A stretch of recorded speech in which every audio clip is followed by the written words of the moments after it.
Olá, galera do primeiro ano, mais uma vez aqui com vocês, o professor Alan Maia, com a nossa disciplina de Biologia.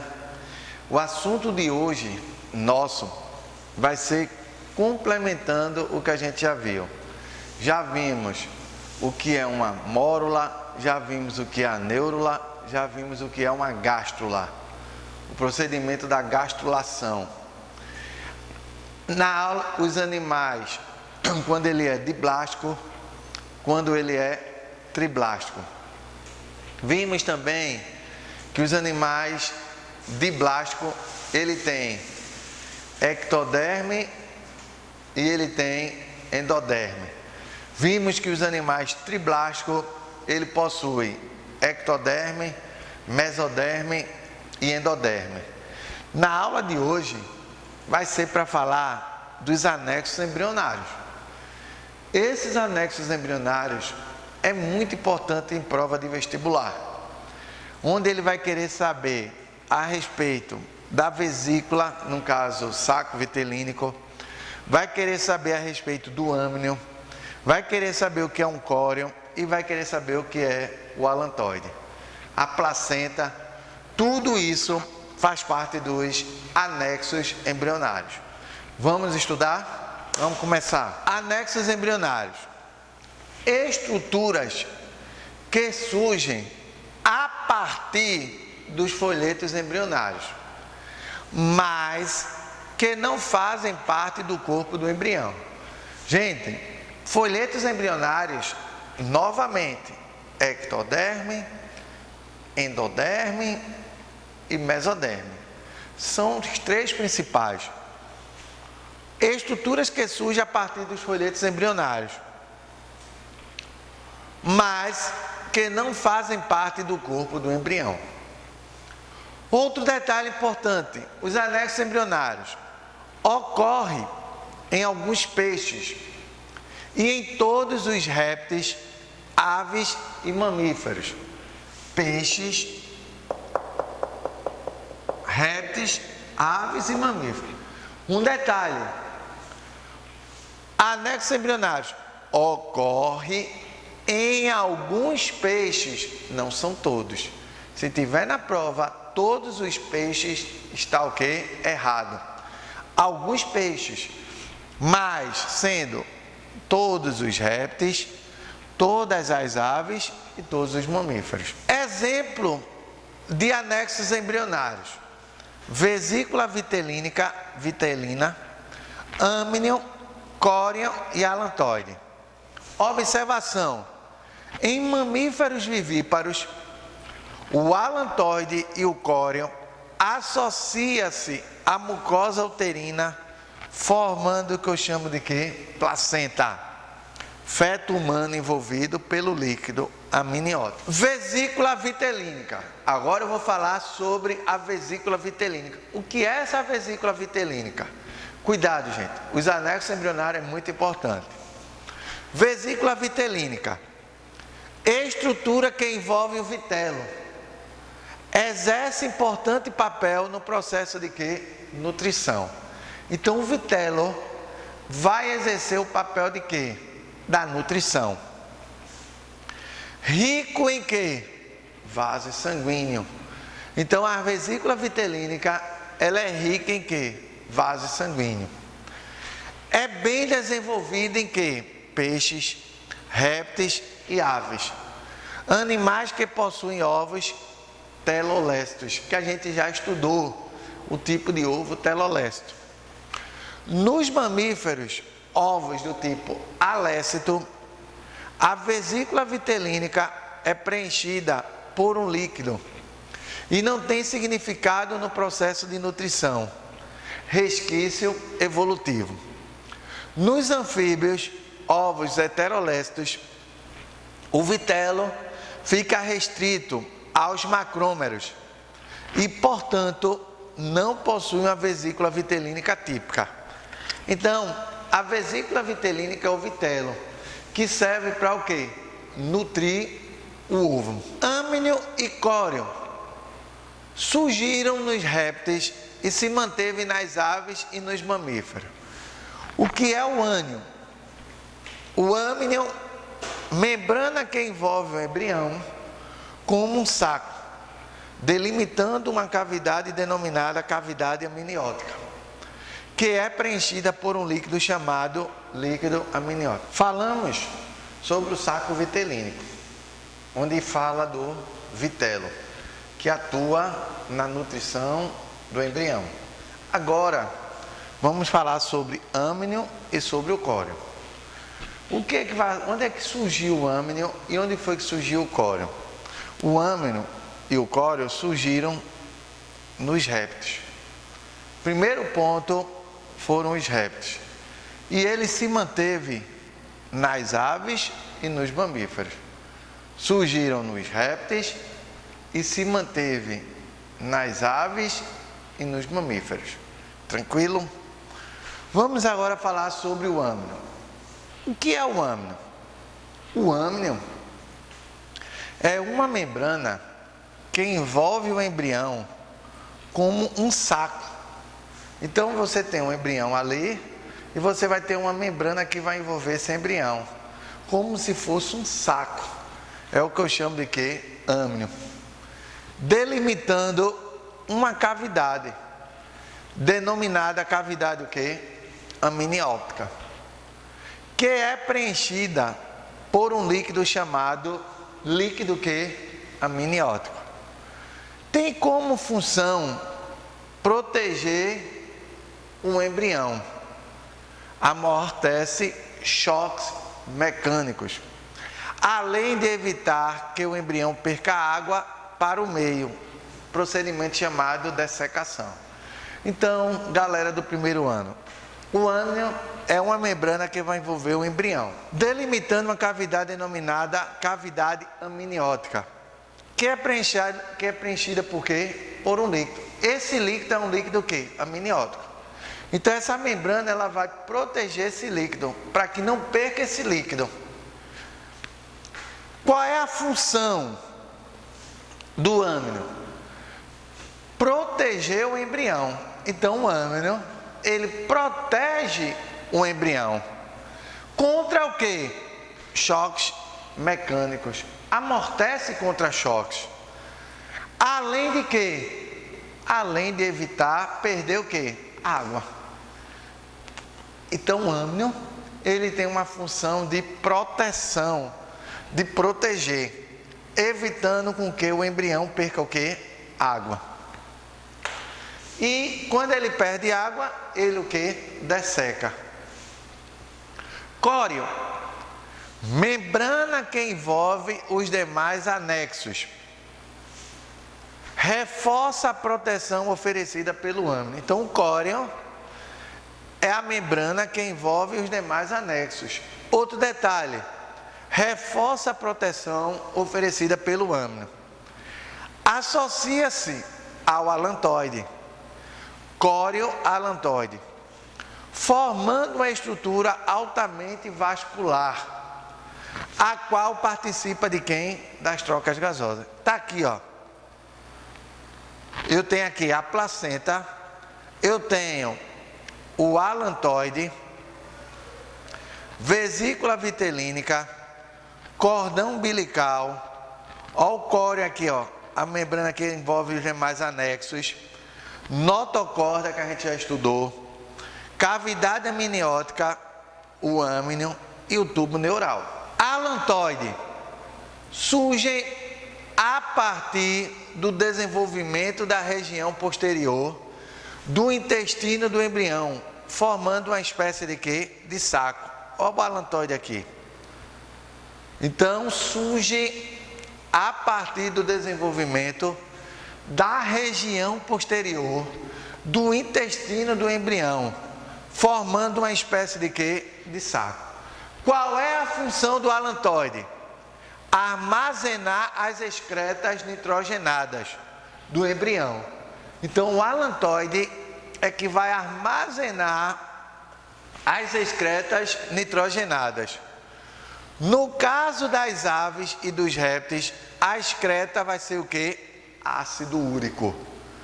Então, as excretas, a maioria é nitrogenada, mas aves e répteis, vamos ter o quê? Ácido úrico. É bem desenvolvido nos répteis e nas aves. Nos mamíferos vivíparos, o alantoide é reduzido e não armazena o quê? Excretas. Os mamíferos excretam ureia diretamente na circulação sanguínea materna. Então, o alantoide armazena excretas nitrogenadas, mas aves e répteis não é excretas nitrogenadas, é o que? O ácido úrico. O alantoide é bem desenvolvido tanto nos répteis quanto nas aves, mas eu tenho um detalhe aqui importante. Nos mamíferos vivíparos, o alantoide é reduzido, enquanto nas aves e nos répteis é bem desenvolvido, nos mamíferos ele é o que? Reduzido. E ele não armazena excreta. Nos mamíferos vivíparos, eles não armazenam excreta. No caso vai ser o que? Os mamíferos excretam ureia diretamente onde? Na circulação sanguínea de quem? Da mãe. Vai excretar ureia na circulação sanguínea da mãe. Desenvolvimento embrionário em aves, no caso das galinhas. O termo ovo pode ser empregado para todo o conjunto formado pela casca, pela clara e pela gema, ou então ser usado no seu sentido estritamente embriológico, óvulo fecundado ou zigoto. Então, cuidado, o termo ovo pode ser empregado para todo o conjunto formado, casca, clara e gema. Mas ele também tem um detalhe, ele pode ser usado em sentido estritamente embriológico. No caso, óvulo fecundado. Formação de quê? Zigoto. Nas aves, o desenvolvimento embrionário inicia-se no oviduto, canal que conduz o ovo do ovário até a cloaca, e é concluído fora do corpo da ave. Cuidado, gente, cuidado.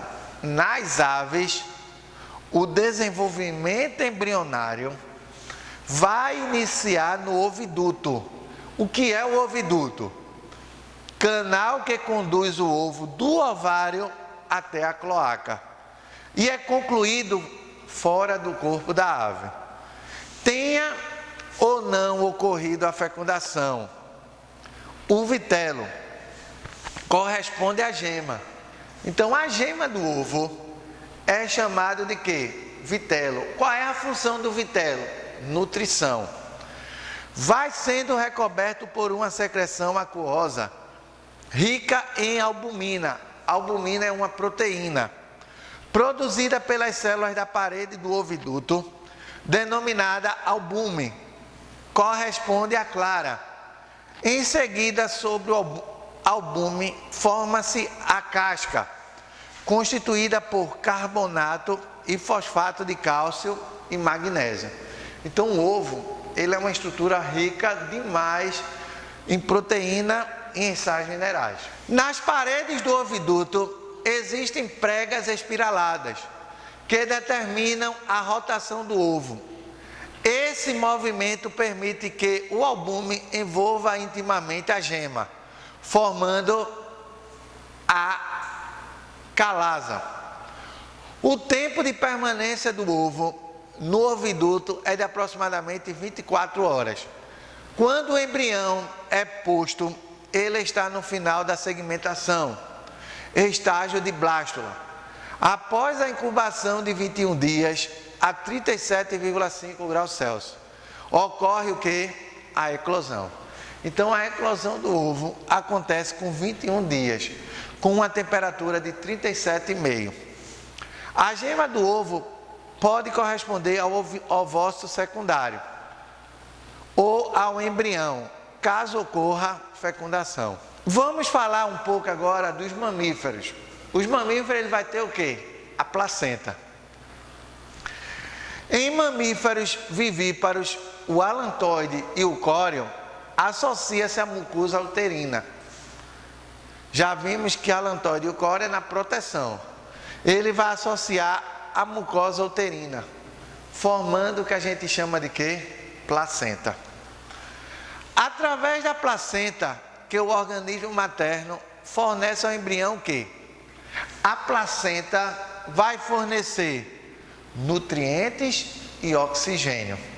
Então, a placenta é importante para fornecer os nutrientes e o oxigênio.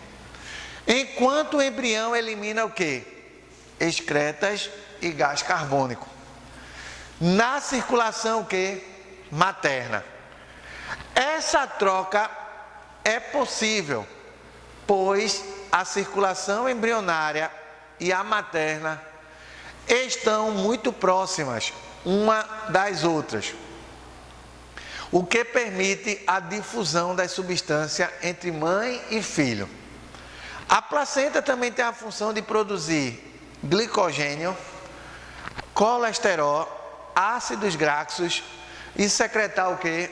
Hormônio, como HCG, gonadotrofina coriônica humana, que mantém o que? A gravidez. O embrião está ligado à placenta através de quem? Do cordão umbilical.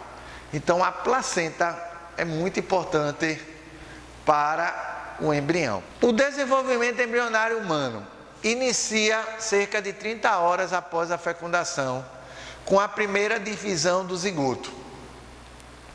Sucessivas mitoses dão origem ao blastócitos, que a gente já viu. O blastócito formado por trofoblasto e botão embrionário, o embrioblasto. Trofoblasto, esfera constituída por uma camada de célula. Olha aqui, ó. Trofoblasto, a esfera constituída por uma camada de célula. Participa da formação de quem? Dos anexos embrionários. Qual é o anexo? Âmnion, córion, vesícula vitelínica e o ponto principal dos mamíferos, placenta. Produz enzimas que digerem a parede do útero, permitindo a penetração do embrião, chamada de quê? Nidação. As projeções formadas pela proliferação das células do trofoblasto na mucosa uterina são chamadas vilosidades coriônicas. Observação muito importante: as vilosidades coriônicas ficam envoltas por lacunas sanguíneas, constituídas por sangue materno. E as substâncias nutritivas contidas nesse sangue são aproveitadas pelo embrião, constituindo o chamado placenta primária. Então, o que é que a gente pode falar aqui do trofoblasto? Forma os anexos e um ponto importante, nidação. O que é a nidação? O óvulo é fecundado na tuba uterina. Quando esse óvulo é fecundado, o óvulo ele tem que chegar ao ponto principal para que ele consiga se nutrir e se desenvolver, chamado a parede uterina, o útero. Quando o óvulo chega ao útero, ele se fixa à parede do útero, que essa fixação é o que a gente chama de quê? Nidação. Botões embrionários, o embrioblasto, acúmulo de célula que surge na cavidade do trofoblasto, dá origem ao quê? Ao embrião.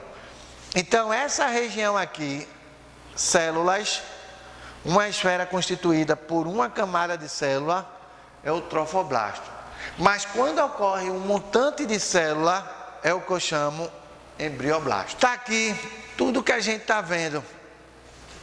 O ovócito secundário, que no caso é o óvulo que foi liberado pelo ovário, fica na tuba uterina, esperando quem? O espermatozoide.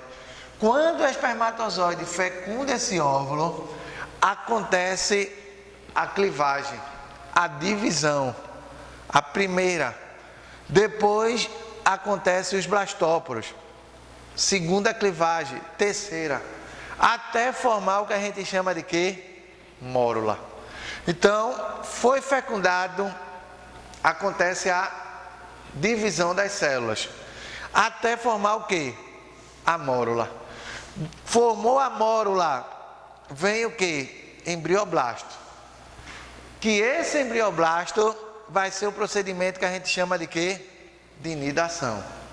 E aqui vai ocorrer o quê? O desenvolvimento.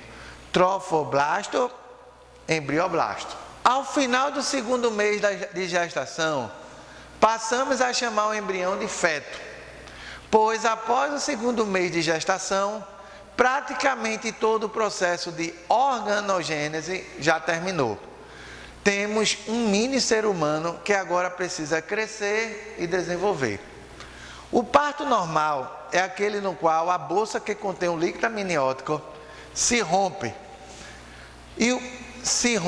e o útero, por sucessivas contrações, empurra a criança para o canal vaginal. Então, se a bolsa estourar, o líquido amniótico sair, romper, o útero ele vai começar a contrair. Quando começa a contrair, significa que já está o quê? Expulsando o feto. Aí o que é que vai acontecer? Expulsa o feto para o quê? O canal vaginal. Que esse canal vaginal ele vai o quê? Dilatar. Após a saída da criança, o cordão umbilical é cortado pelo médico e a placenta vai ser o quê? Eliminada. Parto natural, cabeça do feto insinua-se na pelve. Contrações uterinas, a bolsa pode ou não romper-se nesse estágio, a dilatação se inicia. Terceiro e sexto, o feto passa pelo colo uterino e pela vagina. O útero se contrai e a placenta se desprende da parede uterina. O feto passa pelo colo uterino e pela vagina. O útero se contrai, a parede uterina, até o sexto. Do sétimo e oitavo, a seguir a placenta é expelida. E o útero se contrai. O cordão umbilical ele é o quê? Cortado. Cesariana já é um modo, vamos dizer, médico. Porque o natural é o parto normal. Já o cesariano acontece o quê? Consiste em abrir a parede do abdômen e a do útero materno para retirar o bebê. Depois que o bebê nasce, o cordão umbilical é cortado, a placenta é removida e o útero materno e o abdômen materno são o quê? Suturados.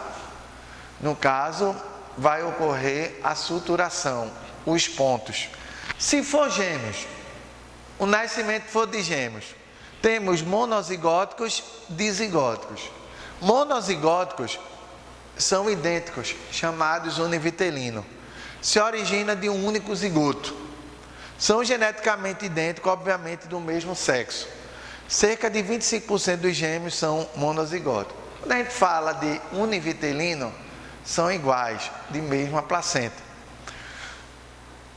Bivitelino são gêmeos de placentas diferentes.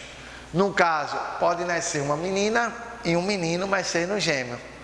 Ou pode nascer um mais escurinho e o outro sendo o quê? Mais claro. Podem ser do mesmo sexo ou de sexos diferentes. Então, galera do primeiro ano, finalizamos o assunto de embriologia. Dica de estudo para vocês para a prova do vestibular. Observe bem os anexos embrionários. Observe também o que vem a ser um ser diblástico e o que vem a ser um ser triblástico. Veja o que é que a ectoderme tem como função, a mesoderme e a endoderme. Observe